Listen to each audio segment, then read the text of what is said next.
During the psychedelic movement's brief dominance of 1960s counterculture, music and visual art were co-opted to form a mutant hybrid of swirling sounds, day-glow colours and distorted images.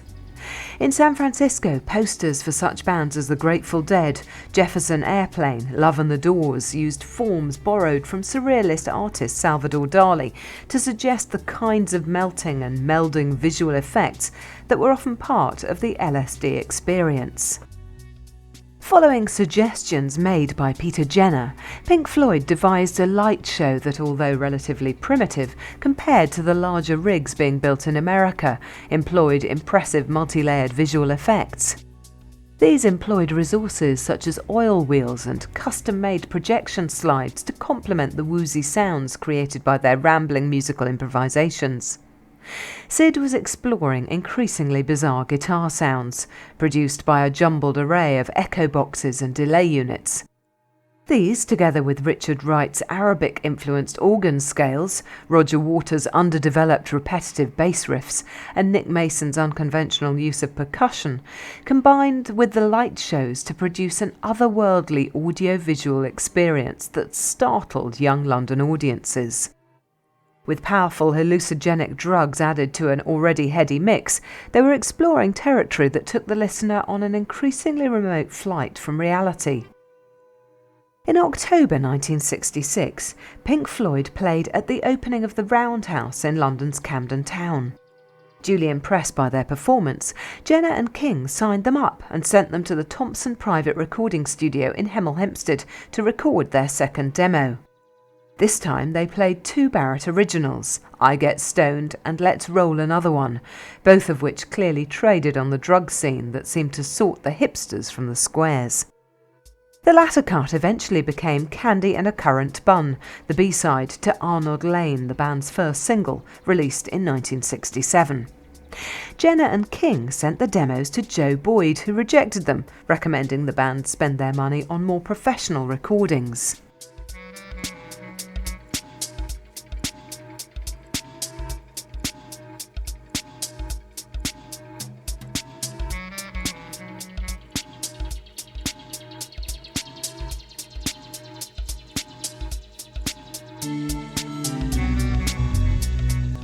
Whoosh, they were the centre of everybody's attention.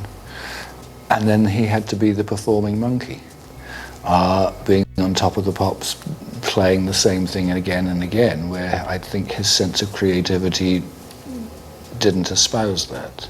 But it was also sudden and not planned and perhaps very overwhelming. I think certainly from my perception, that certainly would have contributed greatly to what happened to him. In December 1966, Pink Floyd played at the Blarney Club in London's Tottenham Court Road at a Friday night event called the Night Tripper. Following that, it was renamed the UFO Club and established itself as the epicentre of the London alternative music scene, with Pink Floyd taking up a residency at the hip New Night spot.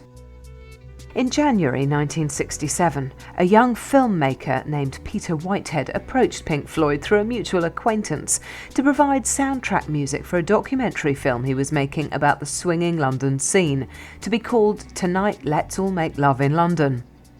He paid the band the modest sum of £85 to be filmed at Sound Techniques Studio, where they recorded an 11-minute improvised piece called Nick's Boogie, plus a scorching 16-minute version of Interstellar Overdrive, the lengthy instrumental track that opens side 2 of Piper at the Gates of Dawn, released later that year. These two outings have since surfaced intermittently on a variety of small labels.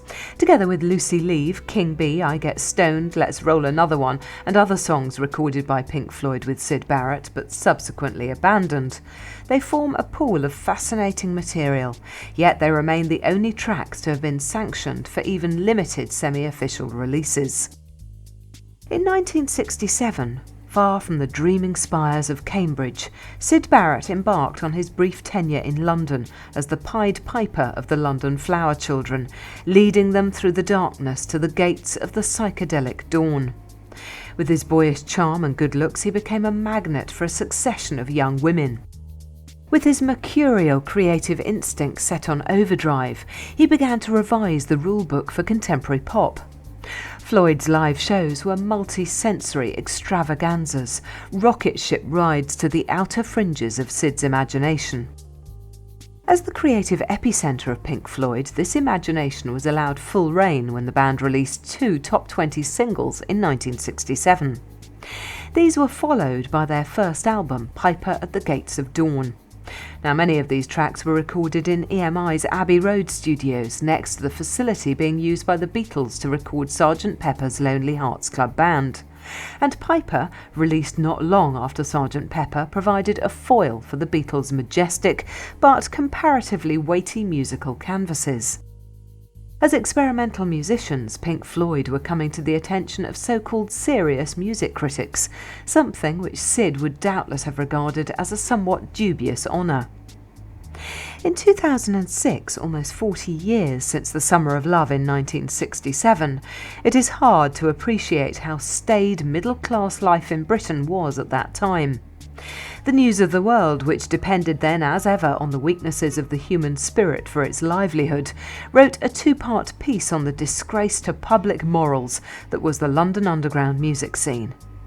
The paper reserved particular disdain for Pink Floyd's live show, which seemed to be a celebration of all that threatened the spiritual health of the nation.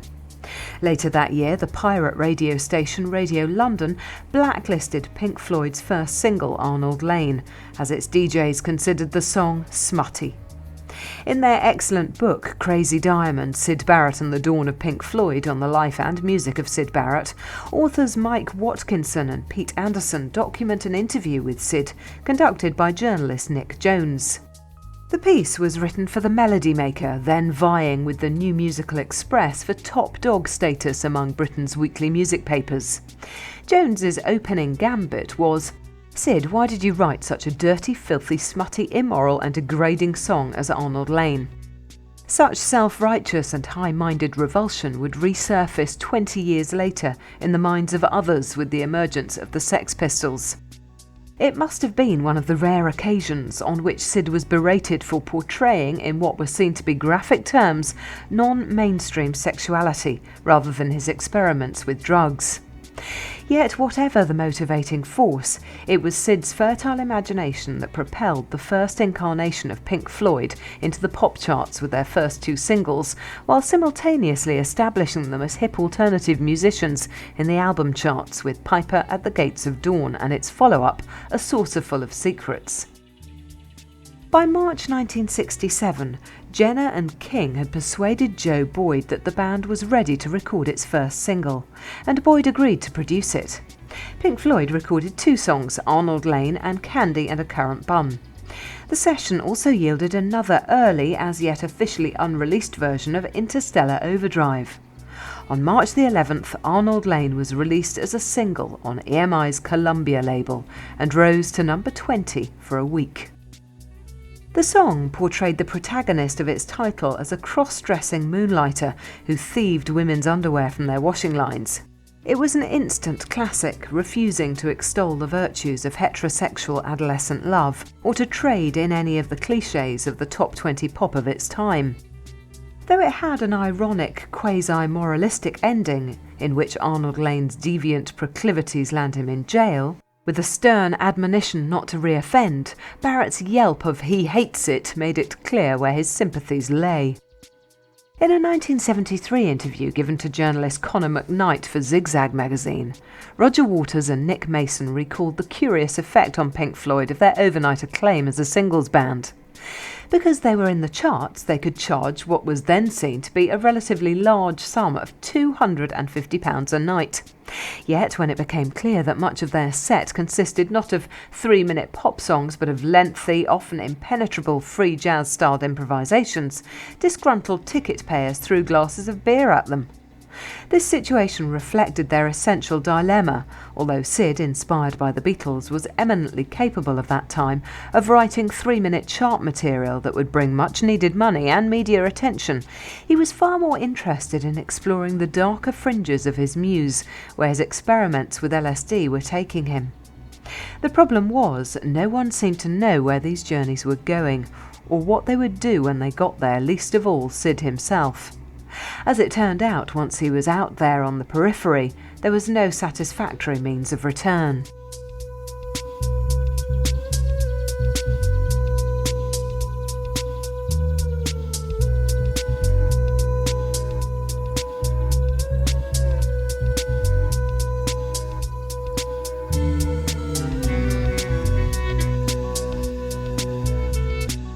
The thought of losing the flow of songs was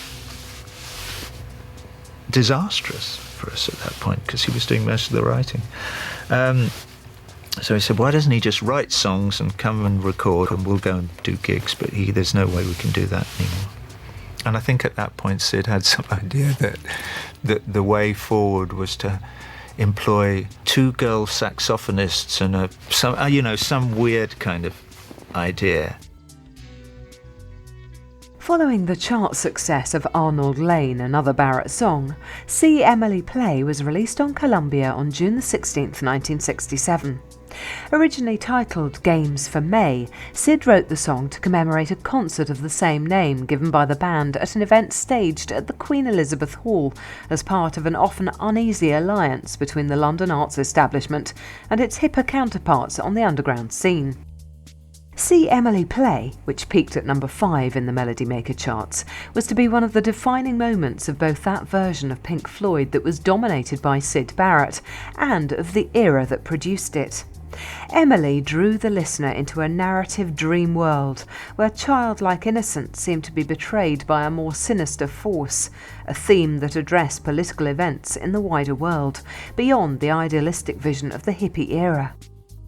Barrett sang it in his trademark clipped middle-class English tones, and the guitar solo that forms the emotional core of the song stood as a distillation of all the off-worldly sonic acid trips that he had conjured from his jumble of echo boxes and other paraphernalia during the band's live sets. It was both the high point and the conclusion of the first Pink Floyd's career as a singles band, and no one in Syd's milieu could compete with a song more darkly alluring. But all of this was coming at a cost. This was at a time when darker dramas than flying beer glasses at provincial gigs were unfolding, both within the band and within Syd Barrett's fragile psyche. Syd's drug intake was phenomenal, and the effects were there for all to see, whether in his private life or on stage with the band. The golden boy with the laughing eyes was rapidly fading, and something hollow and remote was taking his place.